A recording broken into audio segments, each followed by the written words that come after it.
November is the time when lotion and tissue sales plummet. Sadly, I just invested in Nivea and Kleenex, so I'm going to do my part to pump up the stocks.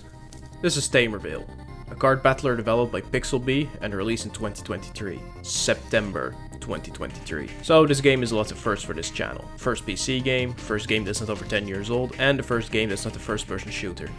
That's like 4 firsts. The game looks good. It's all pixel art and not the lazy retro 8-bit throwback kind. It's clean, readable, and most importantly, looks good. The only complaint I have about the visuals is that there aren't any animations other than idle during combat. Our character's appearance does change based on the amount of damage sustained, which is nice. Everything is fine in the sound department. The slimes make a good slapping sound, the goblins squeak, and the skeletons. Nothing sounds out of place, including our characters. The music does take center stage since you'll be hearing it a lot. It sounds whimsical while in the overworld and slowly becomes more threatening as you move toward the end.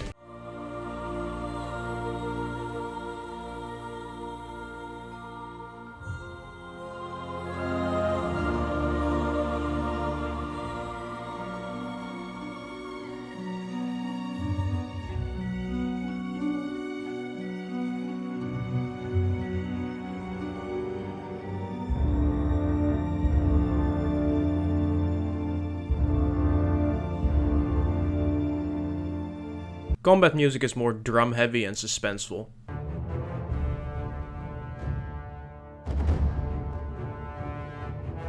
And it breaks loose at the bosses.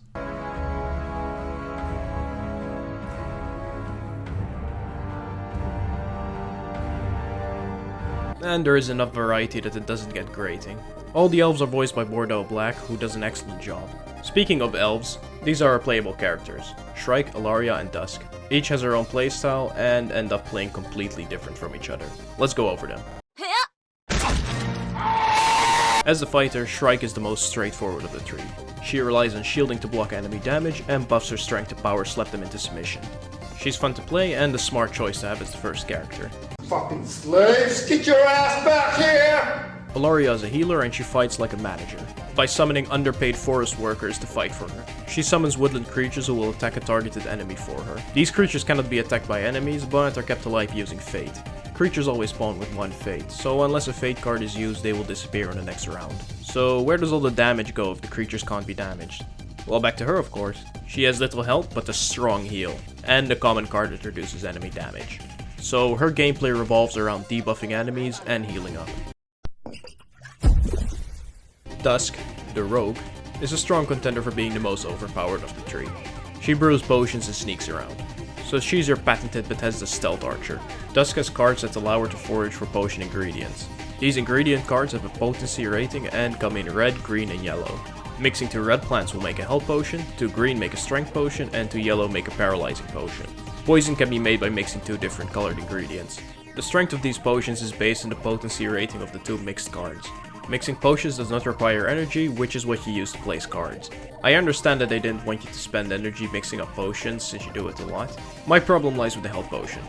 Health potions do not use energy on consumption, and red plants are the single most common plant I encountered when foraging. It became a rare sight to see me at low health in the late game. I often left the battle with more health than I started with, but some of that can be blamed on the stealth mechanics. Stealth is busted in Tamer Vale. Only Dusk can do it and she is affected by it. Some of her cards activate stealth. When Dusk is in stealth mode, enemies can't hit her directly. They will still attack her but miss. For every attack that Dusk dodges, she will gain 2 anxiety.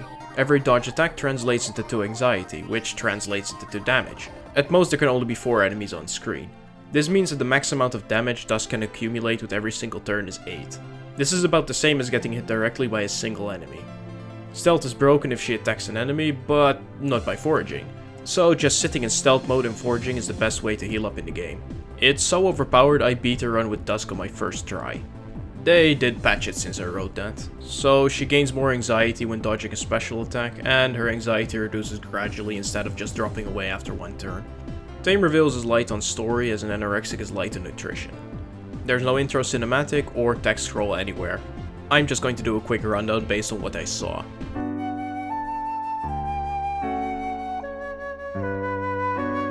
Our 3 elven heroines need to travel out of the forest and into the Deadlands to combat the evil bull corrupting the woods with an undead curse. There, quick and snappy. With Tamer Vale being a card battler, the game is all about deck synergy and decision making. Let me take you through a combat scenario. We have 3 decks. Undrawn, our hand, and used. At the start of a turn, our hand will be filled with cards from the undrawn pile. We can then start to pick cards to use. The amount of cards we can use in the turn is governed by our energy. We have 3 by default. There is also a special ability you can select at the beginning of a run. This is a stun, energy refill, card draw, or enemy debuff stack. Next to that is an hourglass. This can be left in place to fill the ability bar, or slotted onto a card to keep it in our hand for the next turn. We finish our turn, and let the enemy take hits. We know what attack the enemy will do, so we can anticipate what will happen. All enemies have 1 basic attack, and some special attack. That's the yellow bar. If it fills up, they will do their special, which can be set back with specific cards. Let's kill the last enemy and end the combat encounter. We gain character XP, which unlocks new cards and abilities every level, some gold, and pick up a new card if we please, or take some extra gold. That's about the entire game for you. Our adventure takes us through 3 different biomes: the forest's edge, and the deadlands. Each biome is visually distinct and has its own enemies. In the forest, it's wisps, slimes, little goblins, and plants. At the forest's edge, wolves, slimes, and goblins, and in the deadlands, succubi, skeletons, and rock walls. Each biome ends in a boss. These are, in order, Big Wolf, Reptile, and Bull. Big Wolf is the easiest of the 3. He attacks with his claws, inflicting damage and forcing you to take a bleed card. If he builds up his special, he does a bite attack, which does more damage and adds a gooey card, clogging up our deck. The best way to take him out is by outdamaging him. Next up is a Reptile. He shields himself each turn until he can do his special, Slam. Everybody get up, it's time to slam now. Slam does a bunch of damage and inflicts the bruised card, which deals damage for each time it exits our hand. Taking out his lackeys and setting him back each time he's about to do his special makes him an easy target. Finishing off is the Bull. Like Ilaria, he channels the CEO's Sigma male mentality, and lets other people fight for him. Each turn he buffs their special bar, and summons an enemy when his is full. He has a massive shield you either have to smack through, or attack his life force directly with piercing attacks. Defeating the final boss nets you a bunch of character XP, and kicks us back to the menu. A bit anticlimactic, but the game does leave you eager to jump right back in, which is good. Tamer Vale is a decent card battler, with some nice art. It might be a bit pricey at $19.50, but the devs said they are working on more content. But what is here is good. That's it. I'll see you in December for my favorite Christmas game.